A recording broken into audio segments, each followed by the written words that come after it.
আনন্দে মাতোয়ারা হয়ে সে বলে উঠল, আল্লাহুম্মা আনতা আবদি ওয়া আনা রব্বুকা, আল্লাহুম্মা আনতা আবদি ওয়া আনা রব্বুকা। তার ভাষা যেন উল্টো হয়ে গেল। সে আল্লাহকে বলে দিল, আল্লাহ তুমি আমার বান্দা, আমি তোমার রব। খুশিতে আনন্দে সে কি বলছে? আল্লাহকে বলছে, আল্লাহ তুমি আমার বান্দা, আমি তোমার রব। আসলে কথাটা হলো এইরকম, আল্লাহ তুমি আমার রব, আমি তোমার বান্দা। কিন্তু খুশির চোটে তার কথাটা হয়ে গেল উল্টো। হয় না এরকম? মানুষ যখন খুশিতে বেশি পড়ে কথা বলবে তো বলতে পারছে না, এমনও হয়ে যায় যে খুশির চোটে কেঁদে ফেলে। আল্লাহ তাবারক ওয়া তাআলা তওবার দরজা খোলা রেখেছেন, তিনি মাফ করে দেবেন, খুশি হবেন, এত খুশি হবেন, এত খুশি হবেন যা বলে শেষ করা যাবে না। একটা হাদিসের উদাহরণ দিয়ে আমি আপনাদেরকে শেষের দিকে বক্তব্য আমার নিয়ে যাচ্ছি। আল্লাহ কত খুশি হন বান্দা যখন ভুল বুঝতে পারার পরে ক্ষমা চান, আল্লাহর কাছে ক্ষমা চান। আল্লাহ কত খুশি হন, আল্লাহ কত খুশি হন। বিশ্বনবী সাল্লাল্লাহু আলাইহি ওয়াসাল্লাম বলেছেন, আল্লাহু আশাদ্দু ফারহান বিতাওবাতি আবদিহিল মুমিন। আল্লাহ এত খুশি হন, এত খুশি হন, আশাদ্দু ফারহান, আল্লাহ তাবারক ওয়া তাআলা অত্যন্ত খুশি হন কোন বান্দার জন্য? সেই বান্দার জন্য, সেই মুমিন বান্দা বান্দের জন্য যখন কোন মুমিন বান্দা বান্দে গুনাহ করে নেয়, তার দ্বারা পাপ হয়ে যায়, পাপ হয়ে যাওয়ার পরে সে নিজের ভুলটাকে বুঝতে পেরে বলে, হায় আল্লাহ কি করলাম জীবনে, হায় আল্লাহ কি করলাম জীবনে, কি করলাম জীবনে, কত গুনাহ করেছি। এই কথা যখন সে ভাবলো, ভাবার পরে সে তওবার দরজায় পা দিল, আল্লাহর কাছে ক্ষমা চাইলো। আল্লাহ তাবারক ওয়া তাআলার নবী বলেন, আল্লাহ ওই বান্দার উপরে, ওই বান্দের উপরে কতটা খুশি হন।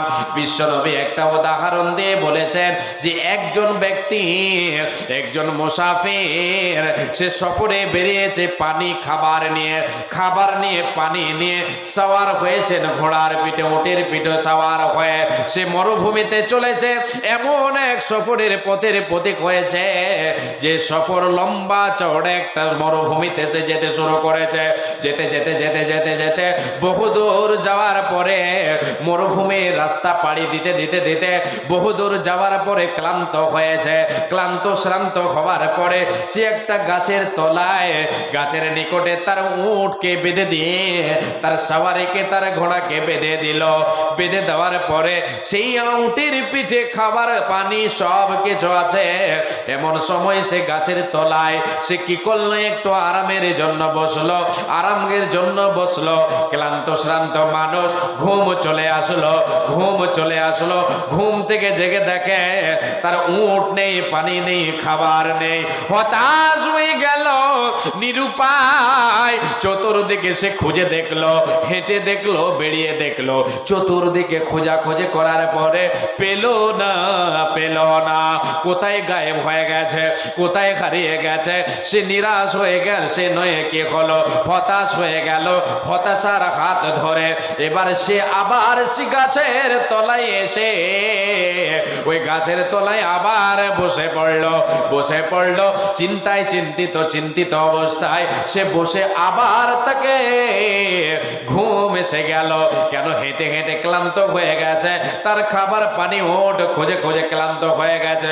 মরুভূমিতে কোথাও দেখতে পাই না কোনো জায়গায় কাউরে বাড়ি আছে, বাড়ি নাই যে তার কাছে খাবার নেবে বলে শেষখানে সে আবার গাছের তলায় ঘুমিয়ে পড়লো। ঘুমিয়ে যাওয়ার পরে কিছুক্ষণ পরে ঘুম থেকে উঠে দেখে তার সামনে উট, খাবার, পানি সব কিছু দাঁড়িয়ে আছে। আল্লাহর নবী বলেন, রে আমার উম্মত উম্মতিরা বলো, রে আমার সাহাবায়ে কেরামেরা বলো, ওই ব্যক্তি সেই জায়গায় কতটা খুশি হতে পারে বলো।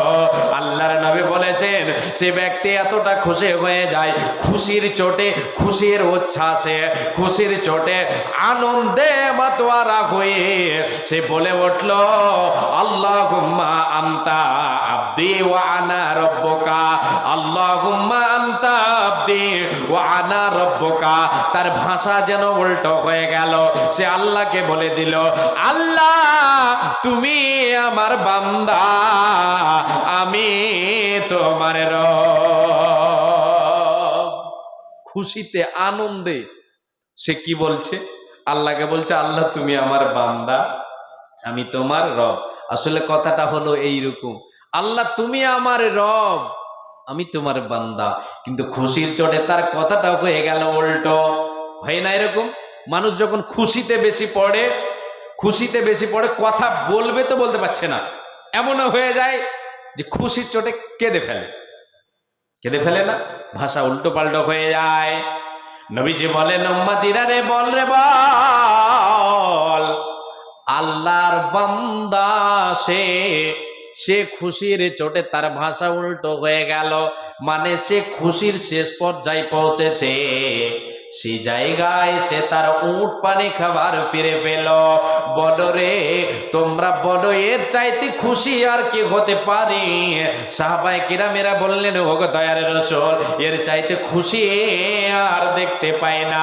হারানো উট ফিরে পেল, হারানো পানি খাবার ফিরে পেল, তার জানে, তার জানটাকে বাঁচাতে পারলো, জীবনটাকে সে বাঁচাতে পারলো, সে খুশিতে ও আনন্দে মাতোয়ারা হয়ে গেল। নবী গো, এর চাইতে খুশি আর দেখতে পাই না গো নবী। আল্লাহর নবী বলেন, রে আল্লাহর গোলামেরা শুনে নে, আমার আল্লাহ এই ব্যক্তির চেয়েও বেশি খুশি হয়ে যান বান্দা যখন তার ভুল বুঝতে পেরে আল্লাহর কাছে তওবা করে, আল্লাহর কাছে ক্ষমা চায়। আল্লাহ খুশির চোটে তাকে ক্ষমা করে দেন। আপনি যতই পৃথিবীতে যত বড় পাপ করে নেন না কেন, আপনাকে আল্লাহ ক্ষমা করে দেবেন। শুধু ক্ষমা চাইতে হবে, আল্লাহর কাছে ক্ষমা চাইতে হবে। জি, পৃথিবীতে আপনি যতই বড় গুনাহ করেন না কেন,